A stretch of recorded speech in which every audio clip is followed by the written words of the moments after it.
Yeah. Subscribe to the channel. Kulikova was considered an ideal family. Successful, decent, benevolent. Her husband and wife, Yegor and Tatiana, were like the ones who left the cover of the Glantz magazine. They lived for several years for themselves. They built a 2-story house, bought an expensive car. Then they had children, the twins Dima and Tim. A real Cupid from Renaissance paintings with curly cheeks. When the family was resting in the water park or zoological garden, visitors were unwittingly detached from their activities and watched the magnificent four with their eyes, as his family named Igor. Someone really admired it, and someone envied it. When the boys grow up, let's send them to school with a deep study of foreign languages or mathematics and physics, Yegor dreamed. Mom says that such a study will be a good basis for the path to the IT field. I'm not working for nothing in it. Let the children do it. Everything was fine in Yegor, except one thing. He was too dependent on the opinion and advice of his mother, who, although she lived separately, still intervened very actively in their family life. Tanya never worked officially. She loved and knew how to write poetry and fairy tales, write short advertising texts, so she got a job and worked on her hobby on various markets. She had a small income, but still her own. As this often happens, her in-laws believe that if the bride didn't go to work from morning till evening, it means she's a jobless and sits on her son's neck.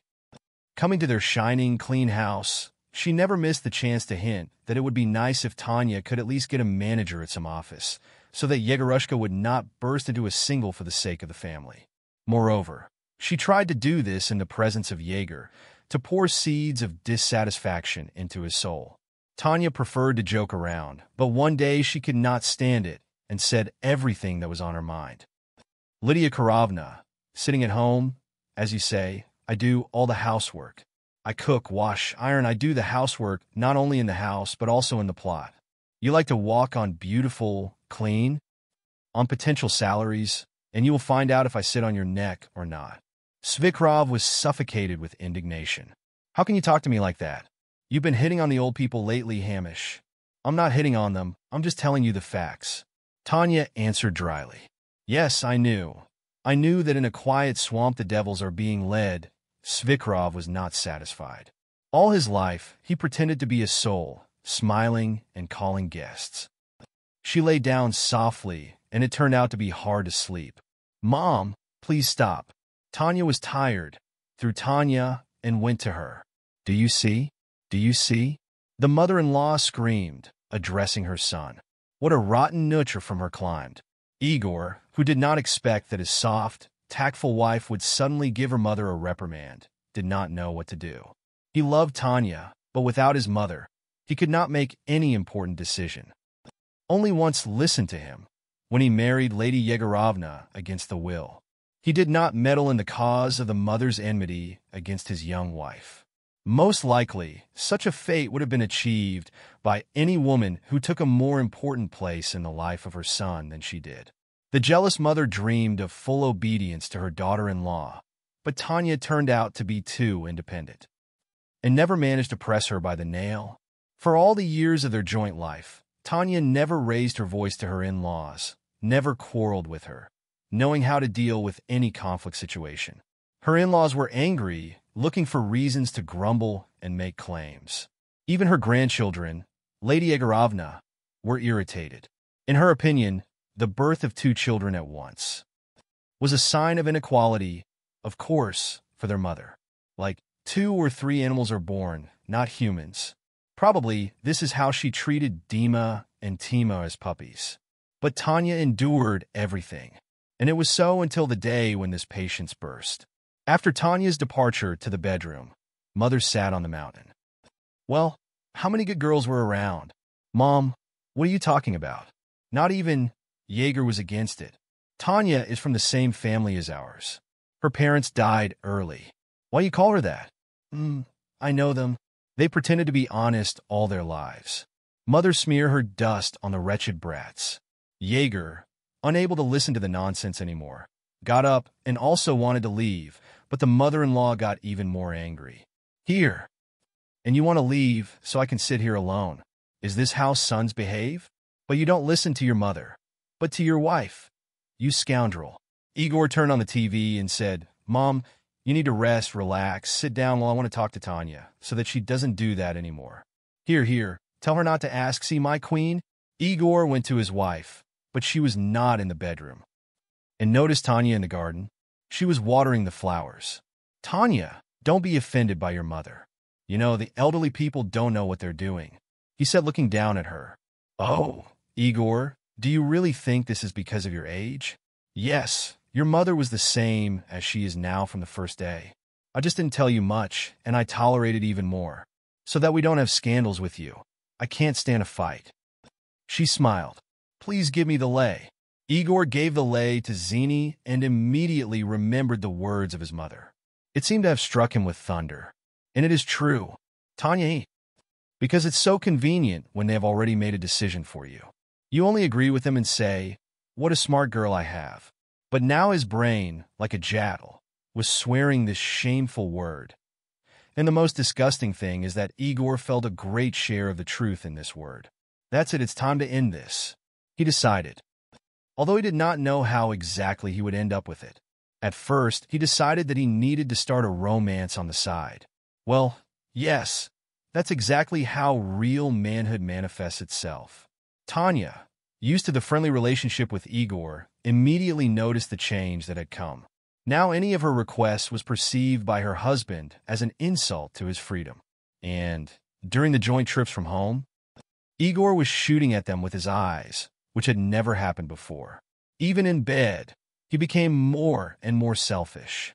Tanya understood where the legs of these changes come from, and suffered greatly from the poor character of her husband.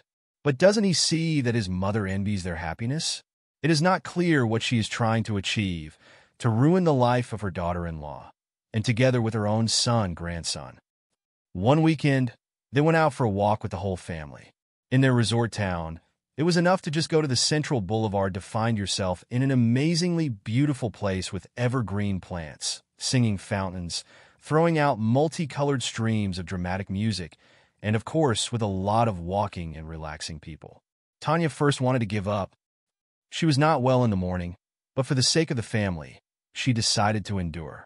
Closer to night, when they were already returning home, Tanya felt a sharp pain in her back and right hip.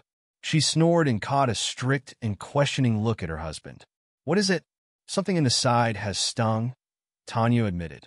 "Probably liver, something fatty ate today," diagnosed by the wife of the IT man. Tanya didn't eat anything fatty, but didn't object. After a few minutes, the pain was stronger than the first one. She gulped down and bent. Igor took her wheelchair with twins. "So, let's go faster. We won't call the ambulance right on the boulevard." But Tanya couldn't go any further. The repeating pain was so strong that it threw her into a cold. His legs were shaking, and his hands were shaking. Finally, Jaeger decided to put his wife on one of the benches and began to ring the bell. The baby appeared in minutes, which seemed to be eternal. When the doctor ordered to put her on a stretcher and take her to the hospital, Jaeger asked, "Doctor, how long will it take?" The doctor was surprised and looked at him. He looked at what was being discovered. "The appendix doesn't look like it, but it could be." Tanya was taken away, and Jaeger took the children home. The next day, he went to the hospital, hoping to take his wife, without whom all household chores would be in vain. He was in a real shock. Tanya was lying in the post-operative ward. Her kidney sprain was caused by a gallbladder disease. Therefore, she was given a nephrectom, a kidney drainage system, for a while. Igor imagined himself as a disabled man with a tube and a receptionist on the side, and almost fainted. He didn't even wait for Tanya to come to his senses. He jumped into the car and rushed to consult his mother. Blood was not hiding the malice. Will know how to raise her voice on her own mother-in-law. And I'll tell you, Igorushka, you have nothing to break your life. You have no idea what it means to live with an incomplete wife. Now you will also do everything yourself at home. So don't pull the rubber, divorce her. Igor understood deep down in his soul. It's not good to divorce now, when your wife is in a difficult situation, but fear for your future. He overlaid all the sober arguments, and he took the advice of his mother as a guide to action. While the twin was engaged in the urgent recruitment of the nanny, he started the divorce process. Instead of the transfer, He brought Tanya to the hospital with the documents, and she silently signed everything, looking into his shivering eyes. It remained to survive the court and the appointment of the elements. But the mother here came up with a favorable scheme. Decided to buy a house in the village for the bride and the children as a ransom, so that she would write a letter to refuse the elements. The mother-in-law did not know that from a legal point of view, such a scheme contradicts the interests of children. Therefore, even if the mother signs a refusal of her own blood, it does not free the father from the duty to maintain them, but for a rare exception. Lady Yegorovna started to make a fuss about the sale of real estate in the village. Finally, she found a very decent, in quotes, in her eyes, a wooden hut with a stove heating and complete lack of convenience. So what? A well, a toilet in the yard. Not far from here. You can live. The main thing is to quickly make a document for the court, and there the grass does not grow. Having persuaded Jaeger to go with her to the village, she went to meet the seller. The village turned out to be a real desert. From the asphalt roads, they traveled another kilometers on the ground, covered with places covered with rye. No shops, no mail, no schools in the village were found. Nothing. Igor's mother reassured her. But the garden is large. You can grow potatoes and vegetables yourself, and the school has an internet in the center.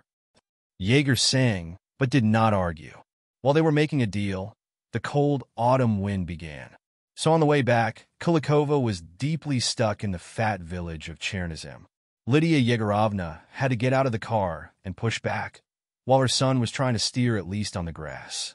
Mother was strained, because of which she had to suffer so much, but the car only burst into impassable mud. Finally, they decided to call an ambulance. Expensive, but what to do? However, this task was also impossible. The connection in the village was limping on both legs. Igor could not reach anywhere. Only in the evening, when the weak mother and son were sitting in the car, the farmer pulled them out onto the highway. Who was passing by on the tractor? Tatiana's health gradually improved. A few days later, the nephrostoma was removed, and the ability of the affected kidney was completely restored. It was prescribed with a whole list of diet recommendations, lifestyle, and medication. "You need to take care of yourself," said the doctor at the farewell, who could not understand that for her family and this pretty young woman who came to visit her just a couple of times. "I'll try," Tanya promised, although she knew that now in her life new trials would begin. Soon the trial was to take place, which would decide the fate of the mother with 2 children. She almost did not talk to her husband, seeing that he was now a completely different person. Somehow taking the mailbox, Tanya saw an unusual envelope with the stamp of Inner Collegium. The letter was addressed to her, but having opened it, she did not believe her eyes. Colleagues and lawyers reported that a letter from Bulgaria from Fedosiv Adrian Alexandrovich came to her name. He asked to come to his house and take over the inheritance. Tanya realized that this was a relative, since he was the same surname she had in her virginity. The official letter of the Foreign Law College was attached to the letter from Adrian Alexandrovich, written by hand. "Dear Tanya, after a long search and inquiries, I finally found out that I have a grandchild, Kulikova Tiana Sergeyevna, in the virginity of Fedosiv. My father, Fedosiv Alexander Andreevich. Your grandfather's brother Petr was fired in. He was at the time. After the war, he left for Bulgaria with his daughter-in-law, Rosmarie Todorova, whom he met at the labor camp. Rosmarie's parents bought a small hotel in Arna before the war. During the Soviet rule, he moved from hand to hand, serving as a vacation spot for party officials. But then my parents managed to restore his rights, and now I am the only owner of this hotel and a small apartment in Sofia, which my parents bought for me during my university studies. It so happened that I was the only son, and fate did not reward me with a family or children. Now I am. My loneliness becomes unbearable. I will be incredibly happy if you come to me and become my heir. I will be happy to meet your family, husband, and children. You can live in Sofia, but I would prefer that you become my assistants in the hotel, which is very popular in Bulgaria, and not only. I will be waiting for your decision. With warm heart, Uncle Adrian." Tanya had to read the message several times to believe that it was not a dream. She had a brother and parents who had been lost early, who had died in a car accident, and suddenly a relative appeared. And what kind of relative? Now she doesn't need to think about where to go with 2 children in her hands. Her parents' apartment was forced to be sold by Kulikovs to finish building the house and put his furniture. We just need to wait here and get the divorce papers. Tanya decided to act similarly to her cunning relatives. She will not tell them anything about this letter until she is going to leave. Meanwhile, Kulikova started to fulfill her plan. Jaeger brought Tanya the documents to the house in the village and said that it was better to refuse to submit the application to the elements. And if I don't refuse? She asked. You won't refuse? I will turn your life into hell. I will deprive you of your parental rights. I will put you in jail. The husband hesitated for the learned phrases. This one can, Tatiana thought, who herself did not want to burden herself with Kulikov supplies. She already had all the documents and letters confirming the presence of the heritage and profitable business in Bulgaria. Okay, she said. I will write a letter of refusal of the elements, but on one condition. You will be obliged not to impose a ban on my trip abroad with the children. What? Igor's hands shook. Where are you going? And what are you going to do? And this absolutely does not concern you, the unappreciated and unrespected ex-husband. The hasty husband did not even immediately realize what to do in such situations. Run to mom. He tried to get Tanya out of the country, but she kept silent. Okay, we'll see. I'll take it and forbid you from taking your children out, he threatened. Then you will pay us % of your income. I doubt your lover will like it. Tanya answered indescribably. Igor went to his mother, and Tatiana. He barely held back his tears, although she was not offended by it, but very bitter. Just think, who did she give the best years of her life to? Mother, hearing that the bride was going abroad, immediately realized that the other one was laughing. Maybe she found someone on the internet. Now it's done quickly, she convinced her son. He kept silent and was waiting for the mother to be ready to solve the problem. What a surprise they were when Tanya presented the documents of inheritance to the court. Lady Egorovna was replaced. She put a wide smile on her face, intended for Tanya, and began whispering to Igor. Oh, son, we have made up our minds. Now she will become rich and will not look in our direction. Maybe you'll come to her, but you'll fall on her feet. You'll make up. Igor was outraged. Mom, have you completely lost your mind? How can I come to her? Lately, I've put on so much dirt. I didn't go to the hospital. I was threatened to get into jail, and I have a girlfriend. Don't you dare talk to your mother like that. Mom pulled her. I tell you, go before it's too late. Repent, say like you're confused and everything. No, it's not me. It's you who's confused. As soon as I got married, why did I just listen to you? Tanya saw that the inseparable couple of Kulikovas were whispering about something, but their conversations did not interest her at all. In her handbag lay a ticket to the plane to Sofia, where Uncle Adrian will meet her with the children in the car and take her to the bathhouse. If you like the story, I hope you won't be difficult to support me with the thumbs up button. Thank you.